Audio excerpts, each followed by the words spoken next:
Yo, what is up, YouTube? Rabbit here, back with another Jump Force video, and as you can see by the title, I am going over the three currently right now I feel like are the top three slept on characters, and this could change a lot because, like I said, I have some of these characters I haven't used. You know what I'm saying? Like a lot of these characters I haven't used, man. But there are some characters that are heavily slept on and definitely are worth giving a try. A lot of these Dragon Ball characters aren't really used, and they're really kind of overpowered. Like Piccolo. Piccolo is definitely one of the more overpowered ones in the game that gets slept on, but he's actually not even going to be on this list. But I'm not going to include the one person who's very slept on, and he's already in my mains, so y'all should already know. But he's very slept on is Sabu. I'm not going to put him in the list because he's on my main list. The first one I did, first top Jump Force characters in my playlist. So just if you want to know his moves, and of course I'm gonna break down his moves and at some point actual in combat, I will do you know, you can go to that, but I'm going to be going over my top three slept on characters and I'm going to do it in order. Like I said, there's probably going to be other characters in this game that slept on. I just haven't used them yet, and once I'll probably have an updated list at some point. But we're gonna go ahead and start off first, and he's absolute beast. He could honestly be a main for me. The only reason he is not a main because he has one very bad weakness, and it's absolutely terrible. I hate the fact that he has this weakness. It's Sanji. Sanji is an absolute beast, man. I'm telling y'all, Sanji, you can literally easily, anybody who starts off the game can use Sanji and have the most greasy combos, because literally all his moves tie in together and with his strong attacks, and you can do so much damage with this man. Like, it is absolutely insane. And I'm gonna go ahead and start off by saying his weakness, bro. And it's realistic because you know how he gets. Well, some of y'all might not watch One Piece, but the guys who watch One Piece already know how he likes to get them females. Characters, he cannot resist them, man. Like he I don't know what is up with him and female characters, but once again in this game, anytime if you try to fight a female character with Sanji, he will do nothing. He will be lovesick. He'll have the heart eyes. Every time you press your rush, strong or anything, he will literally send hearts to attack them. And the hearts, I don't know what they do. They low-key might even give them health. I'm not sure, but it does not damage them at all. It's so annoying, and literally it changes even his introduction. Every time he goes up against a girl in the introduction, he will be like, oh, son, madam, I don't know. It's so annoying, man. And even if you have him as support, which I don't usually do a lot, if I do run him as support, he'll be the third guy. He literally cannot use his support on a woman. If there's a woman character out there, he literally cannot support. He can't even support, because the support will literally be him sending hearts to her. And that is just, it's a big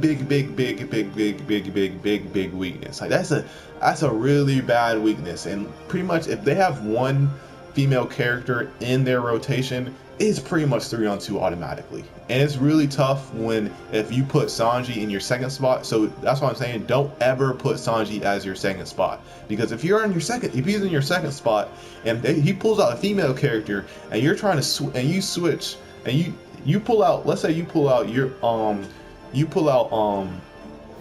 they switch to a female character, and you end up while you're switching, they switch to their female character and you're switching to Sanji. Now you have to wait like 5-6 seconds just so you can switch again, and while you're in the middle of switching again, they're gonna be feeding you hands. You know what I'm saying? A lot of health is gonna be taken away from you if they go ahead and take advantage of that, if they're a good player. But if they don't take advantage of it, they're just absolute idiots.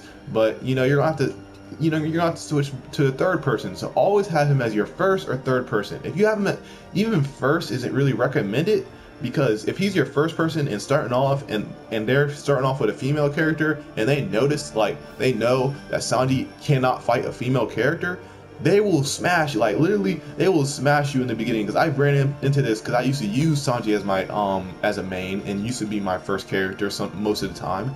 And when I ran up against a female character, that female character, who was it? I think it was I don't know her name. Where is she?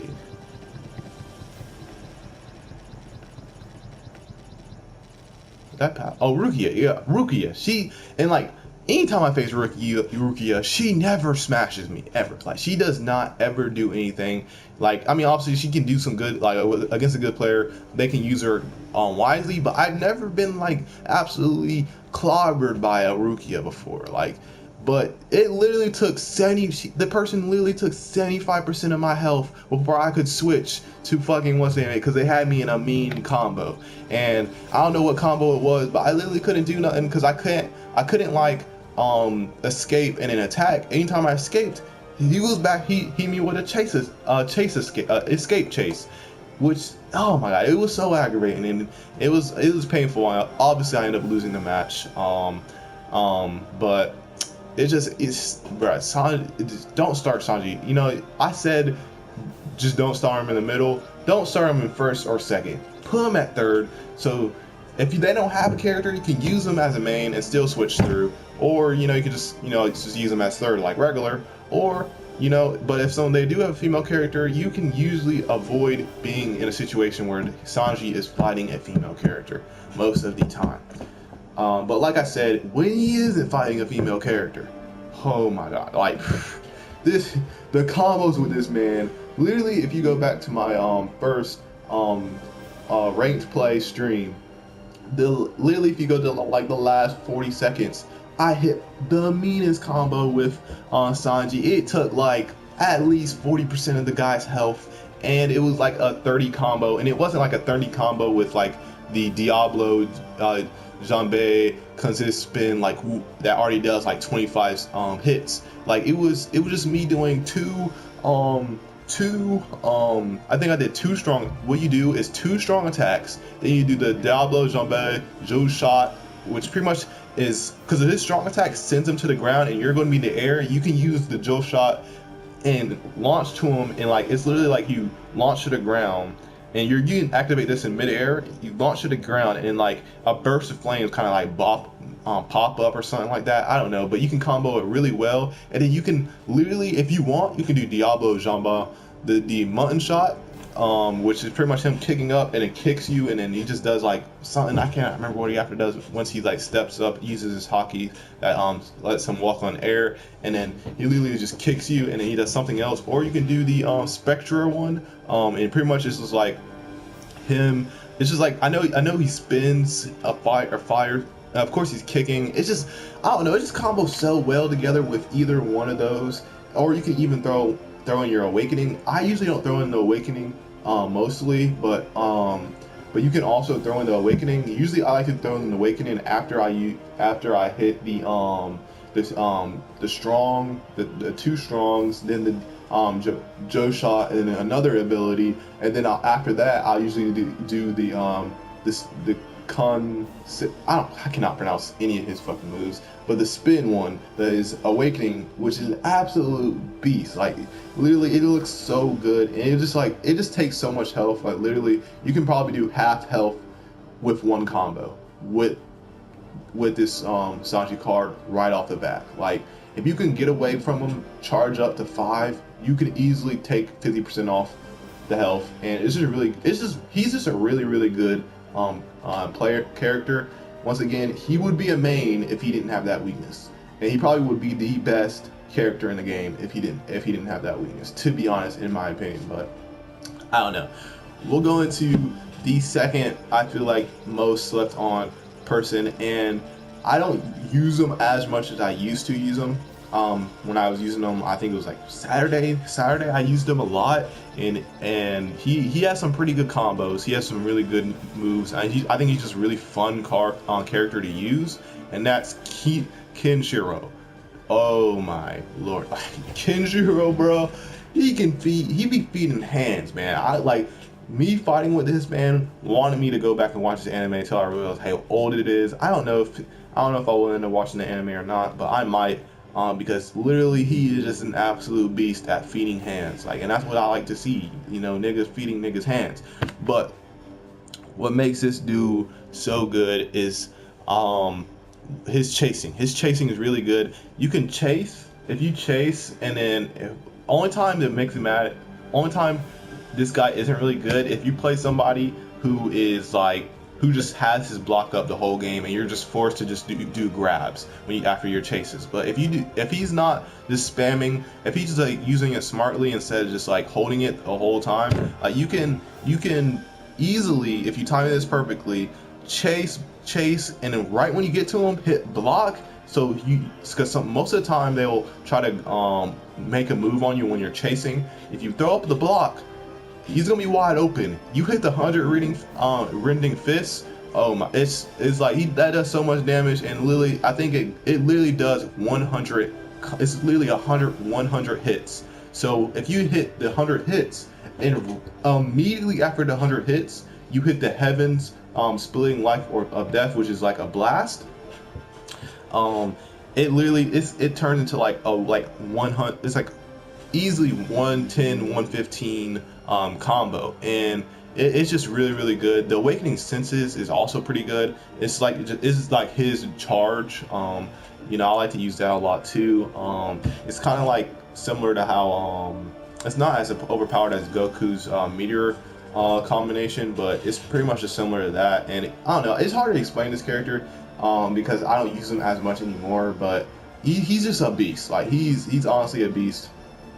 And I honestly suggest, if you can get down his moves, to use him, because he is very strong, and his battle brief is very good as well. Alright, so the third person I just feel like is so underrated and does not get used enough. And I was originally gonna put Midoriya in this, and because Midoriya is good. But the reason I didn't put him in, there's going to be another list that I'm going to put him in, and I feel like he fits a lot better in that list. Even though I have I don't think I have any characters that's in multiple lists. But Midoriya, he's special in his own type of way, and I'm going to get into that into a different video.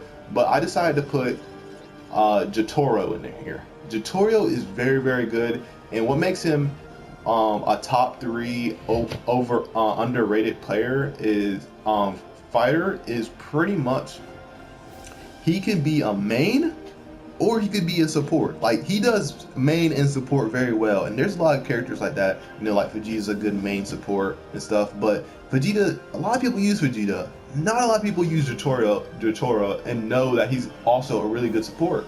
Like, I use him as support every once in a while. I don't use him too much because his moveset is just, I don't know it perfectly well. Like, I don't have it down. I don't have his combos down yet. But I know one combo. I know you can come up with easily like 10 combos with this man, how his moveset is.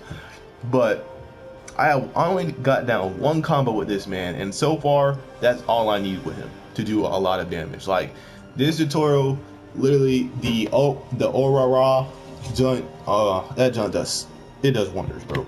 It does wonders. And yes, I have 5 minutes.